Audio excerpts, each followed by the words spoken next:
what Aquinas calls the ceremonial and juridical precepts of the law. Think here of again, temple sacrifice, of priests, and of dietary laws, and all of the particularities by which Israelite life is defined in terms of clothing and diet and worship and so on. None of that saves us. Hello everybody and welcome back to the channel. My name is TJ. I am a Protestant evangelical seeking to understand Catholic theology better. If that sounds like something that's interesting to you, please be sure to like and subscribe. In this video, I have Bishop Barron giving a homiletic on the Protestant idea of sola fide, or that we are saved by faith alone, alone being the key word here. Barron shows that Paul's theology of faith, grace, and love is complex and needs to be held together. This video is very helpful for Catholics who want to understand a little bit about how Catholics think of Protestant soteriology, and also for Protestants who want to understand the alternative position gracefully.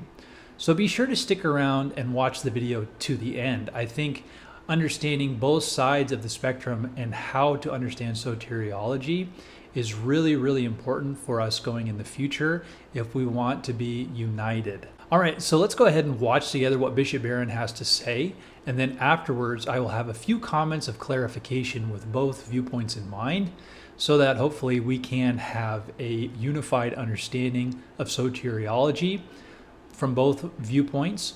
And specifically, I want to show and maybe help us to understand that Catholics and Protestants are really not that different on this point. Well, I'm going to rush in today to some stormy waters by looking at what really was the central issue of the Protestant Reformation, the divide between Protestants and Catholics around this issue of faith and works, or faith and the law.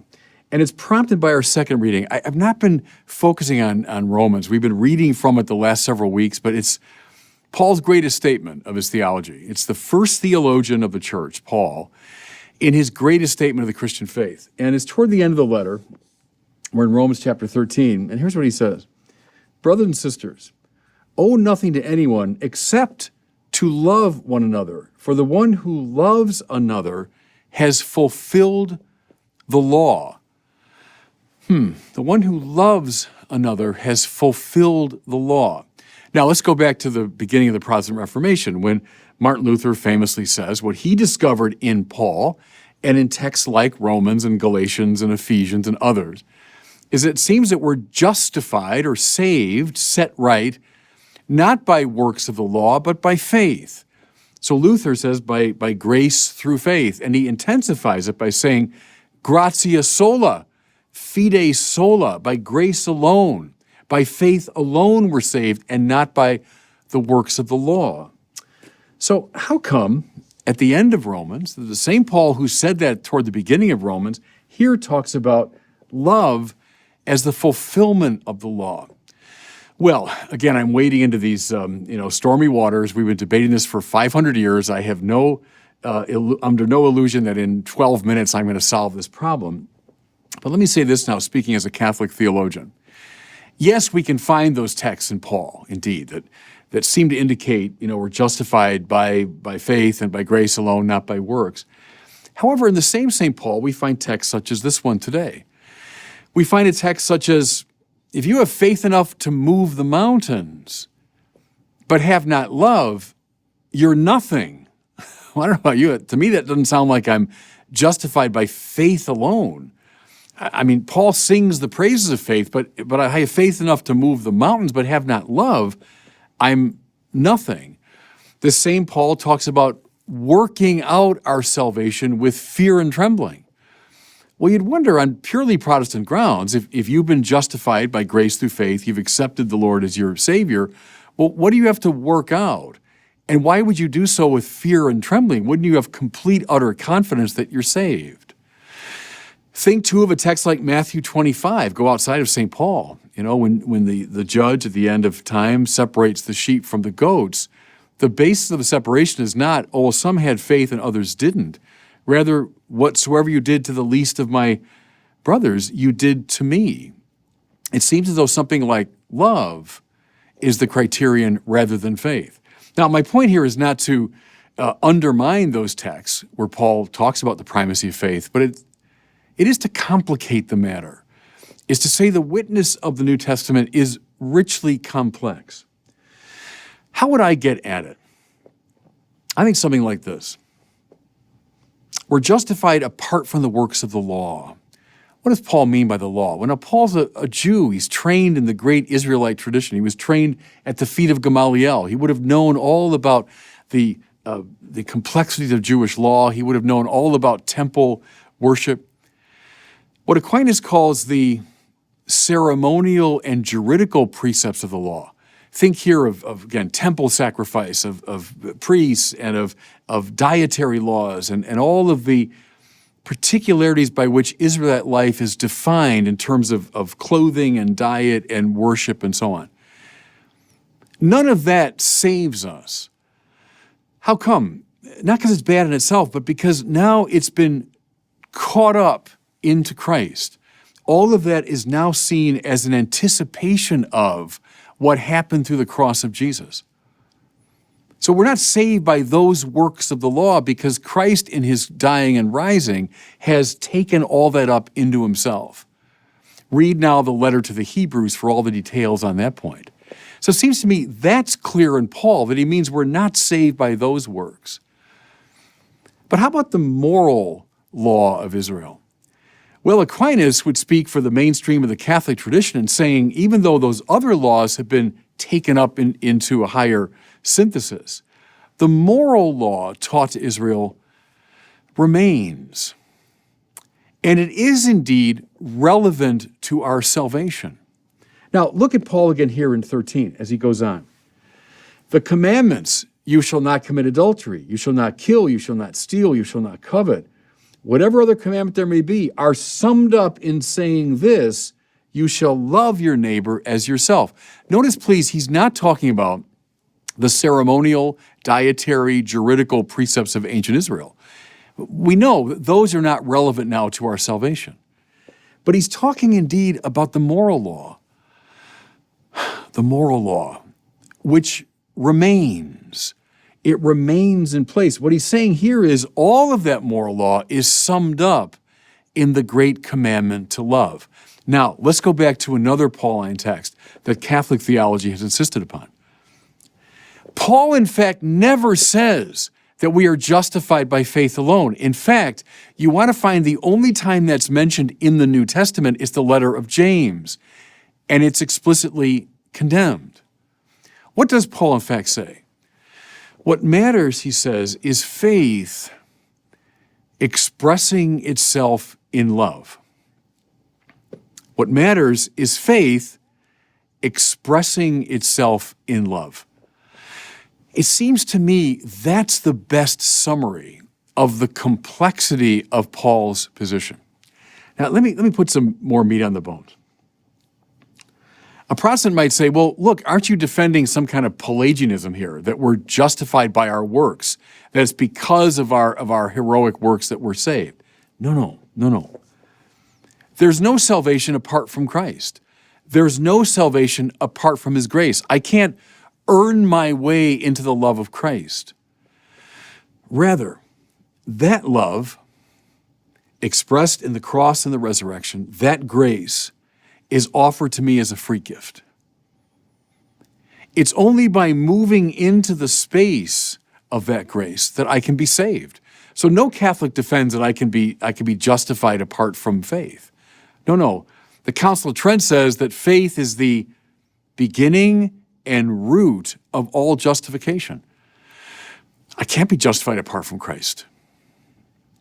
But now, once drawn into the power of Christ, I have, through faith, opened the door, invited Christ into my life.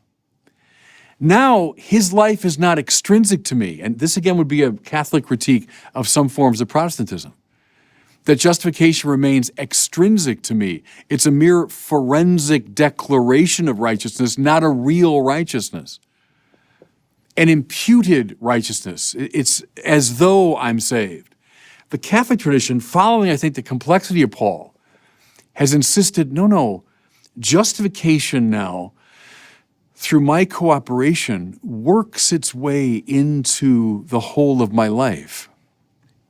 Again, the Council of Trent says justification that begins through faith increases through one's cooperation with grace. Paul says, it's no longer I who live, it's Christ who lives in me. Now see, that's the whole picture right there, everybody. That's the whole picture. It's no longer I, this old self, predicated upon self-protection and upon hatred and upon violence. And that old self has been put away by grace, accepted in faith. It's no longer I who live, but Christ who truly lives in me. And what does that look like? Love. It looks like love. It expresses itself as love. The commandments, don't commit adultery, don't kill, don't steal, don't covet, all of it is summed up by saying, you shall love your neighbor as yourself. There are just a few personal perspectives that I have about this whole Sola Fide debate that might be good food for thought. And be sure to let me know what you think about what I'm saying here in the comment section below. All right, so first, while listening to Bishop Barron, I had a hard time really deciphering what precisely was the distinction between a Catholic and Protestant view of faith and works. And I'll get into this a little bit more. But what was interesting is it actually sounded very similar. Bishop Barron's explanation of faith and basically soteriology, it seemed eerily similar to how I've always thought about soteriology and faith as a Protestant my entire life. So I grew up in a Protestant tradition that always said we are saved by faith alone, but that faith is never alone. So regardless if you're Catholic or Protestant, how you live your life matters. I always was in a tradition, a Protestant evangelical tradition, that said that how we lived our lives, what we do with our hands, our works, you could even say, all that really matters, and it matters greatly. So Bishop Barron cites the Council of Trent, and he says that Trent says that faith is the root of justification. Well, that's exactly how my Protestant tradition saw justification. A prominent figure within my Protestant stream basically stated that justification is like an open door to the Christian life. Justification is like opening the door and stepping through into just a wonderland of everything else that the Christian life has for you, namely a life of sanctification, a life of holiness. So for me, how Bishop Barron was talking about faith and love and all of those different concepts made perfect sense to me. You see, it is ultimately about how we live our lives, and what's ultimately important with this is that justification is the mere beginning. There's so much more to the Christian life, okay? Now, I was thinking about it kind of in an equation form. I think maybe if we could make a distinction, at least in the Protestant Reformation and the way that they thought about this, they were basically saying that Rome teaches faith plus works equals salvation, whereas a Protestant system, at least the one that I grew up in, would state something like faith equals salvation plus works. However, and this is really important because Bishop Barron gets into the idea of the moral law, there is a very strong point of agreement that regardless if you're Catholic or Protestant, faith and the moral law of living a morally virtuous and righteous life, that is part and parcel to what it means to have faith, okay? So where is the issue? Where does the tension really lie? I think the issue is that many Catholics, and it's not their fault, and many Protestants, it probably is their fault a little bit, they're not good at explaining what they mean by the faith-works dichotomy. And so as a Protestant evangelical, to my Catholic brethren that are watching this video, I want to hopefully shift this way of thinking so it might be clearer to you how a Protestant thinks about this. So when a Protestant thinks about faith and works, they're not thinking about faith and the moral law or righteousness or sanctification. They're not pinpointing faith versus sanctification unless they have an extreme Lutheran position that wants to make a distinction between law and gospel. However, there are tons of Protestant evangelicals that do not hold to that way of thinking. Calvin talks about the union with Christ, And the union with Christ is a way to talk about how faith and justification, or justification and sanctification, go together. It's eerily similar to a Catholic way of thinking about things. But the distinction is this: faith and works is often translated into a Protestant way of thinking as the Roman sacramental system.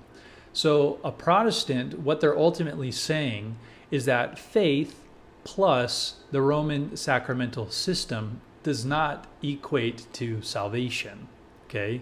So that's a very distinct view of works. Works is not the moral law. Works is not manifesting a love for God and a love for neighbor. Works, in a Protestant way of understanding things, is all about the sacramental theology of the Roman Catholic Church. So a Protestant, if you're to say you're saved by faith plus works, and what you mean by the moral law, you mean works in the sense of the moral law, I think they could agree with you. If what you mean by faith plus works is something akin to the sacramental system of sanctification that is found within Rome, then yes, they would say that we're not saved by that type of works, but we're saved by faith alone. And that is precisely where Sola Fide comes into play. What Luther and others were saying in the Protestant Reformation is that we are saved by faith untethered to the sacramental system of the Roman Catholic Church. And that is what the term works meant historically. But then again, as we kind of shift into the modern era, there's many different Protestants and many different streams of Protestantism and their leaders and their pastors that are seeing more and more the importance of a higher view of the sacrament, of a higher view of ecclesiology. So things are actually moving more in that way. And I guess the entire point with all of this that I want us all to see is that we're not as far apart as many people think. And to use a very, very generalized view of faith and works to talk about the distinctions between Catholics and Protestants doesn't really cut it, and it never has cut it. Okay? All right, so that's all I have for this video. Please be sure to like and subscribe. Hopefully that got something in your cranium a-turnin'. It always does me to listen to other points of views and to think about my own point of view. It really does sharpen me, and I really do enjoy not only making these videos, but interacting with you guys in the comments. So let me know what you think. How do you think about Sola Fide? How do you think about the dichotomy of faith and works? These things are so important, I think, as we seek to understand each other better, and hopefully we will grow in unity so that the world might perceive our oneness. That's something that I'm really big on this channel. All right, that's all I have. Please be sure to like and subscribe, and I'll see you in the next one. Peace.